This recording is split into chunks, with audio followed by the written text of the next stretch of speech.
de médicos que se llaman Médicos por la Vida. ¿Cómo le va, doctor? Gracias por estar con nosotros. Bueno, le queremos preguntar justamente sobre esto, ¿no? Estamos en un momento clave donde ya le queda al Senado finalmente avanzar o no sobre esta interrupción voluntaria del embarazo. Y ustedes son Médicos por la Vida. Efectivamente somos Médicos pro vida y estamos asistiendo a un momento de mucha preocupación, pero de mucha esperanza. Preocupación porque el proyecto de ley actual es peor que el anterior, porque consagra no solamente el aborto, sino que viola el derecho a la educación, obliga a que se dé una educación ideológica, viola el derecho a la objeción de conciencia. Es una ley severamente peor que la anterior. Pero así como hablamos de preocupación, hablamos de esperanza.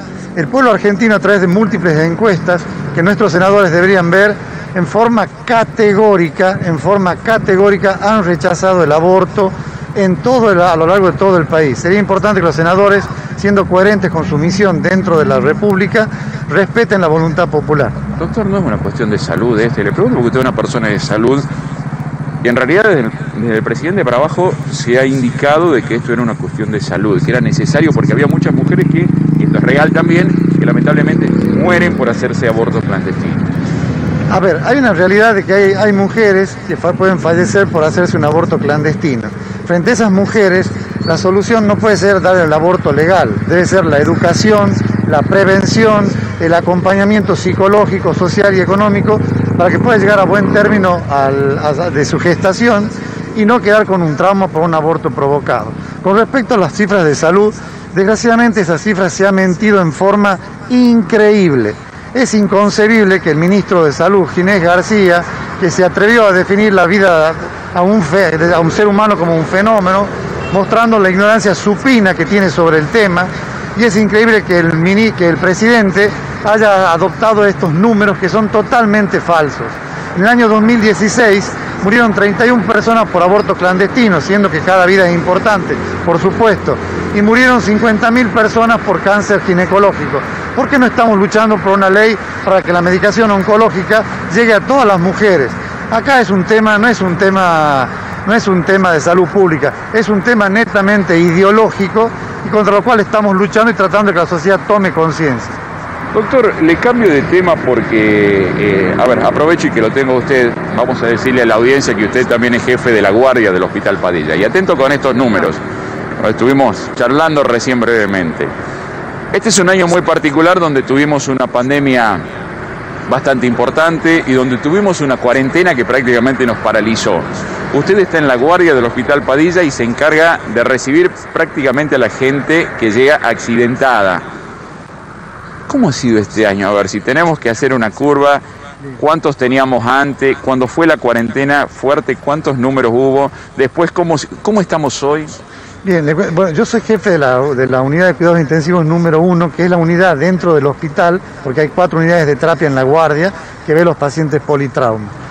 En el mes de marzo, abril, cuando estábamos en plena cuarentena, la cuarentena dura podríamos decir, el número de accidentados bajó de 400, 350 por mes, bajó aproximadamente a 37. En el mes de octubre, cuando ya se empezaron a liberar las medidas de cuarentena y de aislamiento, de 402 que teníamos en accidentes en el mes de octubre del 2019, volvimos a 402 en el mes de octubre del 2020.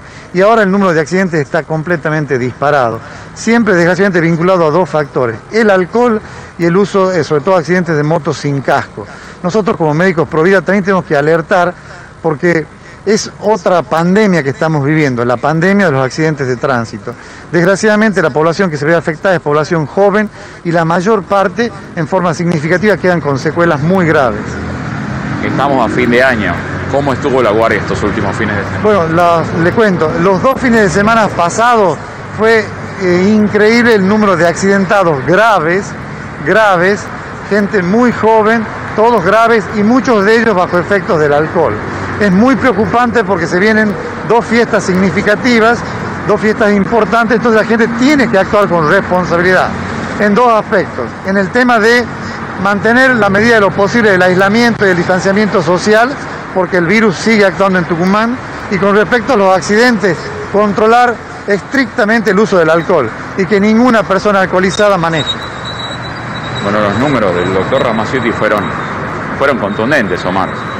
En marzo, cuando la cuarentena fue dura, un 10% de lo que había, pero todo volvió a la normalidad, para mal en este caso, y los 2 últimos fines de semana ya la guardia del Padilla, que es donde reciben la principal carga de accidentados en toda la provincia, estuvo colapsada.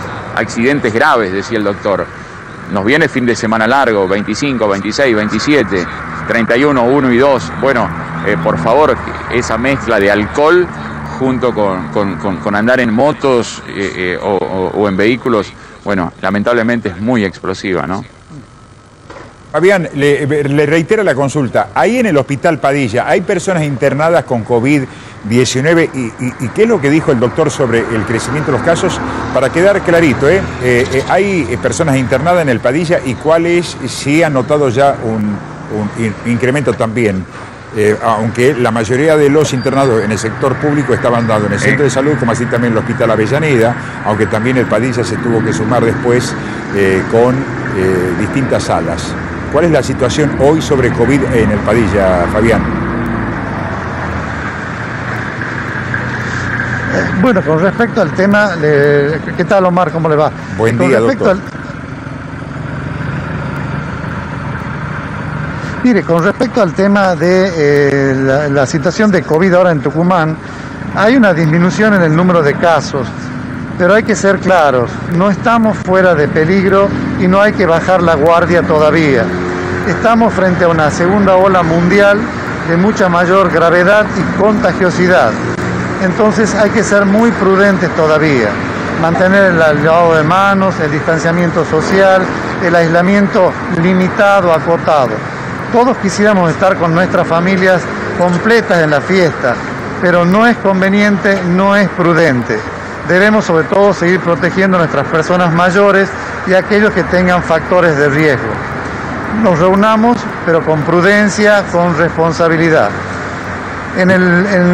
Con respecto al número de enfermos por COVID, como le digo, ha bajado el número, pero el sistema, si bien ha reducido el número de camas ocupadas por paciente, sigue estando en tensión frente a un posible segundo brote.